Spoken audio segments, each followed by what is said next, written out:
Okay, మామూలుగా మనం ఓ land కొంటాం, కానీ ఆ కొనుగోలు వెనుక ఏకంగా 10 ఏళ్ల లీగల్ ఫైట్ ఉంటే? అవును, సరిగ్గా విన్నారు. ఒక సైనికుడికి ప్రభుత్వం ఇచ్చిన భూమి, అది చాలా చేతులు మారి ఫైనల్గా ఓ కామన్ మ్యాన్ చేతికొచ్చేసరికి పెద్ద వివాదంగా ఎలా మారిపోయింది, ఆ కథేంటో ఇప్పుడు చూద్దాం. అసలు పాయింట్ ఇదే కదా. ఆలోచించండి, ఒక ప్రభుత్వ అధికారి అమ్ముచ్చు అని క్లియరెన్స్ ఇచ్చాక కొన్ని సంవత్సరాల తర్వాత ఇంకో అధికారి వచ్చి లేదు ఇది అమ్మకూడదు అంటే ఎట్లా? అంటే పరిస్థితి ఏంటి? ఈ కన్ఫ్యూషనే ఈ మొత్తం కేసుకు ప్రాణం పోసింది. సరే, మరి ఈ కథను మనం మొదట్నుంచి తెలుసుకుందాం. అసలు ఈ భూమి కథ ఎక్కడ మొదలైంది? దాని జర్నీ ఏంటి? ఇది మొదలైంది 1999లో విశాఖపట్నం జిల్లాలో ఒక సైనికుడికి ప్రభుత్వం కొంత భూమిని కేటాయించింది. అంతా బానే ఉంది. 2007లో తహసీల్దారే స్వయంగా ఒక ఎన్ఓసి అంటే నో అబ్జెక్షన్ సర్టిఫికేట్ ఇవ్వడంతో ఆ భూమిని చట్టబద్ధంగా అమ్మేశారు. రిజిస్ట్రేషన్ కూడా అయిపోయింది. అక్కడ్నుంచి 2015 వరకు ఆ భూమి గిఫ్ట్ల రూపంలో, అమ్మకాల రూపంలో చాలాసార్లు చేతులు మారింది. ప్రతిసారీ రిజిస్ట్రేషన్ కూడా స్మూత్గానే జరిగింది. అంతా ఓకే అనుకుంటున్న టైంలో 2015లో మన పిటిషనర్ ఈ ల్యాండ్ కొన్నప్పుడు అసలు ట్విస్టొచ్చింది. రిజిస్ట్రేషన్ ఆపేశారు. మరి ఎందుకు రిజిస్ట్రేషన్ ఆపారు అని అడిగితే అధికారులు చెప్పిన కారణం విని పిటిషనర్కు మైండ్ బ్లాక్ అయింది. అదేంటంటే ఆ భూమిని ప్రభుత్వం నిషేధిత ఆస్తుల జాబితాలో అంటే ప్రోహిబిటెడ్ ప్రాపర్టీ లిస్టులో పెట్టారట. దీని అర్థమేంటో తెలుసా? కష్టపడి సంపాదించిన డబ్బుతో కొన్న ఆస్తి ఒక్కసారిగా విలువలేని ఓ కాగితముక్కలా మారిపోయింది. దాన్ని అమ్మలేరు, కొనలేరు, కనీసం దానిమీద బ్యాంకు లోన్ కూడా తీసుకోలేరు. అంటే ఒక వ్యక్తిని ఆర్థికంగా పూర్తిగా దెబ్బతీసే పరిస్థితిది. అసలు నమ్మలేని విషయమేంటంటే ఈ మొత్తం 10 ఏళ్ల న్యాయ పోరాటానికి కారణం జస్ట్ రెండు పదాల మధ్య ఉన్న ఒక చిన్న తేడా. అవును, కేవలం 2 పదాలు.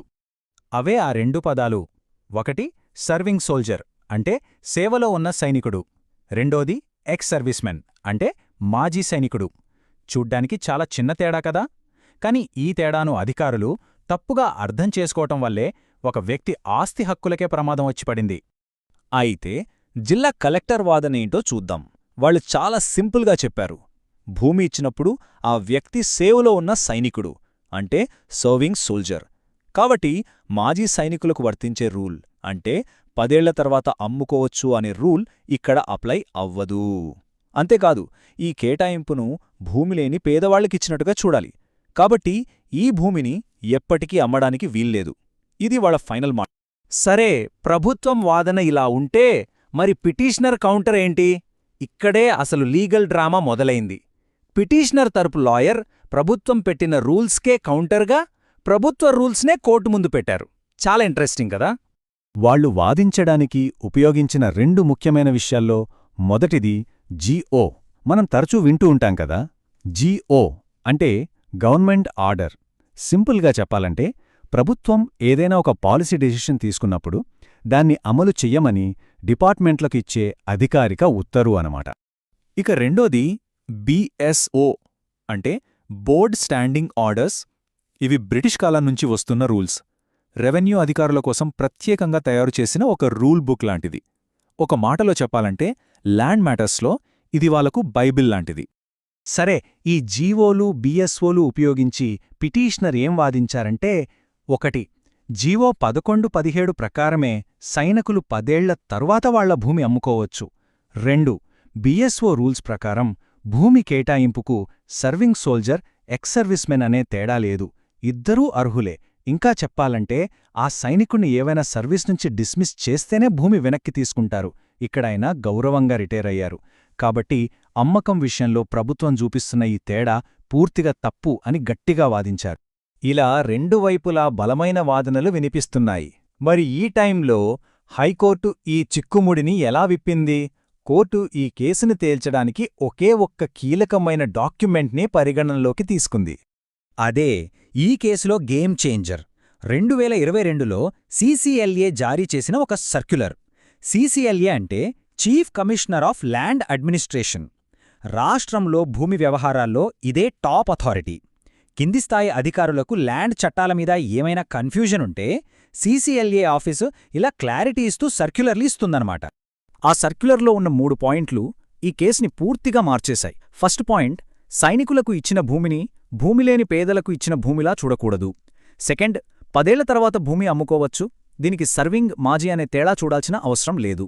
ఇక మూడోది చాలా ముఖ్యమైనది, అసైన్డ్ భూముల అమ్మకాలను నిషేధించే 1977 చట్టం సైనికులకు అస్సలు వర్తించదు. చెప్పాలంటే ఈ ఒక్క సర్క్యులర్ ప్రభుత్వ వాదనను మొత్తం కూల్చేసినట్టే అయ్యింది. సో ఈ స్పష్టమైన గైడ్లైన్స్ ఆధారంగా 2018లో జిల్లా కలెక్టర్ ఇచ్చిన రిజెక్షన్ ఆర్డర్ చట్టానికి పూర్తిగా విరుద్ధమని హైకోర్టు తేల్చి చెప్పింది. అయితే ఇక్కడో చిన్న ట్విస్ట్. కోర్టు డైరెక్ట్గా వెళ్లి రిజిస్టర్ చెయ్యండి అని చెప్పలేదు. ముందు కలెక్టర్ ఇచ్చిన ఆ తప్పుడు ఆర్డర్ని క్యాన్సిల్ చేసింది. తర్వాత పిటిషనర్ని 2 వారాల్లో మళ్లీ కలెక్టర్కి అప్లై చేసుకోండి అని చెప్పింది. ఆ తర్వాత కలెక్టర్కి మీరు 4 వారాల్లో ఆ 2022 సీసీఎల్ఏ సర్క్యులర్ని ఖచ్చితంగా పాటిస్తూ కొత్త నిర్ణయం తీసుకోండి అని ఆదేశించింది.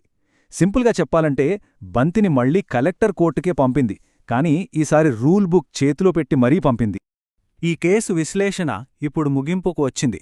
కానీ ఈ మొత్తం వ్యవహారం మనందరి ముందు కొన్ని చాలా పెద్ద ప్రశ్నలను ఉంచుతోంది. ఒక్కసారి ఆలోచించండి.